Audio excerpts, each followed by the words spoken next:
నేను సర్వీస్ ఇండస్ట్రీలో ఉన్నాను. I'm into traditional business. But if we have to start somewhere digital marketing కానీ ఇప్పుడున్న డిజిటల్ ఎరాలోకి మనం ఎంటర్ అవ్వాలంటే what ever the session that had happened it will be like A base for me again to start from the scratch. So అది scratch నుంచి మనం మొదలు పెట్టాలనే జర్నీని మళ్ళీ మనం ఇక్కడ చూసుకోవాలనుకుంటే మీరు ఇచ్చిన ఒక కాంప్రిహెన్సివ్ మొత్తం ఒక స్టోరీ ఇచ్చారు అక్కడ, స్టోరీ లైన్. అండ్ మీరు నిన్న చెప్పిన వాటిలో కూడా my key takeaways would be definitely relating to market research. So ఖచ్చితంగా మనం monthly once or quarterly once అయితే ఖచ్చితంగా చేసుకుంటూ ఉండాలి. అట్లాగే ఫినాన్షియల్ ఎలకేషన్ అనేది చాలా ఇంపార్టెంట్. మనం ఏం చేస్తుంటాం అంటే వర్క్ వచ్చి అందరికి వర్క్ చేసుకుంటూ వెళ్ళిపోతూ ఉంటాం. We never find ways to మనం ఎంత వస్తున్నాయి, ఎంత ఖర్చు పెడుతున్నాం, దానికి మళ్ళీ మనకి ప్రాఫిట్ లో ఉన్నామా, ఎక్కడ మనకి బ్రేక్ అయిందా లేదా అనేది మనం చూసుకోం ఖచ్చితంగా. సో అది మనం హ్యాండ్ హోల్డ్ చేయాల్సిన దాంట్లో అది మెయిన్, దాన్ని మనం పట్టుకోవాలి.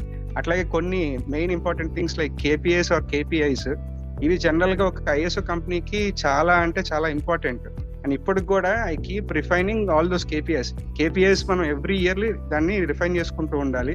మనం దానికి తగ్గట్టుగానే మిషన్ ని మళ్ళీ ప్రొజెక్ట్ చేసుకోవాలి.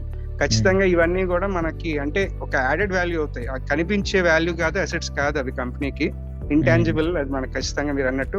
అట్లాగే మీరు ఇంకో టచ్ చేసింది చాలా రైట్ గా చెప్పింది, వాల్యూ సిస్టమ్. సో అందరికీ ఆ వాల్యూ సిస్టమ్ అనేది కంపెనీది తెలియదు. వాళ్ళకి కనిపించేదల్లా ఏంటంటే కంపెనీ నడుపుతున్నాడు, ఓనర్ ఉన్నాడు, అంతే అయిపోయిందని అనుకుంటారు. బట్ దానికి వెనకాల ఒక మోటివ్ ఉంది, దానికి ఒక డ్రివెన్ ఉంటుంది అనేది ఖచ్చితంగా అవి తెలుసుకున్నప్పుడు, ఇన్ డెప్త్ లో వెళ్ళినప్పుడే వాళ్ళకి అర్హత కూడా ఉంటుంది మనకు ఖచ్చితంగా. అండ్ అట్లాగే మీరు కొన్ని చెప్పిన వాటిల్లో ఇంకొకటి లెర్నింగ్ గోల్స్ కూడా మనం పెట్టుకోవాలని అన్నారు. లైక్ అంటే ఇప్పుడు ఎంతసేపు మనం ఉన్న పొజిషన్ లోనే ఉండిపోతే ఖచ్చితంగా మనం నెక్స్ట్ లెవెల్ ఏముంటాయనేది తెలుసుకోలేము. దానికి అప్ స్కిల్లింగ్ అనేది చాలా ఇంపార్టెంట్. దానికి మీరు చెప్పిన పారామీటర్స్ లైక్ సాఫ్ట్ స్కిల్స్ కానీ, టూల్స్ కానీ, మన డొమైన్ నాలెడ్జ్ కూడా ఎప్పటికప్పుడు మార్కెట్ తో పాటు మనం అప్డేటెడ్ గా ఉంటేనే మన కంపెనీని కూడా వాళ్ళు చూస్తారు. లేకపోతే we will be in the same kind of model అనేది మనం గుర్తుపెట్టుకోవాలి.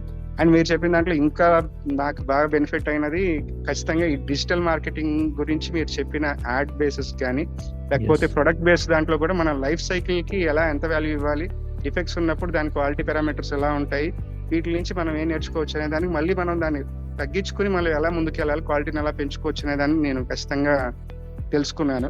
అండ్ అట్లాగే హైబ్రిడ్ మోడల్, ఇందాక మన వాళ్ళందరూ అంటున్నట్టు అందరికీ అంటే ఈ మోడల్స్ ఉన్నాయని తెలుస్తాయి, ఏది product based, service based, digital based ఇవన్నీ. బట్ వీటిలన్నింటినీ కూడా కలుపుకుంటూ మన దాంట్లో మన మోడల్లో కూడా ఇంప్లిమెంట్ చేయొచ్చు అనేది this is like unique style what you have told. And AAA అనేది ఇప్పుడు రామ్ చరణ్ కి RRR ఎంత వాల్యూ అసెట్, మీకు ఆ AAA అనేది అంత అసెట్ అనేది ఖచ్చితంగా భావిస్తున్నాను. సో గేమ్ చేంజర్ అనేది రామ్ చరణ్ కి అది ఒక డిజాస్టర్ అయ్యి ఉండొచ్చేమో, కానీ మాకు ఒక టర్నింగ్ పాయింట్ అనేది నేను ఖచ్చితంగా భావిస్తున్నాను ఇక్కడ.